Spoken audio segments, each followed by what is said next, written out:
कल की स्थिति ऐसी थी भाई साहब, इतना तगड़ा धुआं उठ रहा था, पूरी कॉलोनी ढक रखी थी, दम घुट रहा था। बहुत बुरा हाल था, सांस लेने में इतनी दिक्कत हो रही थी कि सांस भी आना तैयार नहीं था। बिल्कुल बिल्कुल बुरा हाल था, गर्मी के मारे लोग परेशान थे। ये भी धुआं उठ रहा है, देख लो तुम्हारे सामने है।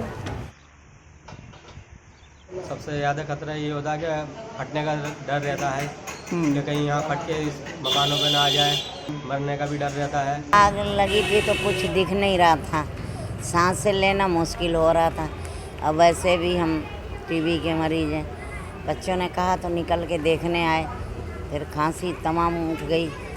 फिर खांसी आते आते फिर वो सांस की परेशानी ऐसे उल्टी होने लगी, तो भाग गए घर में, क्या करते।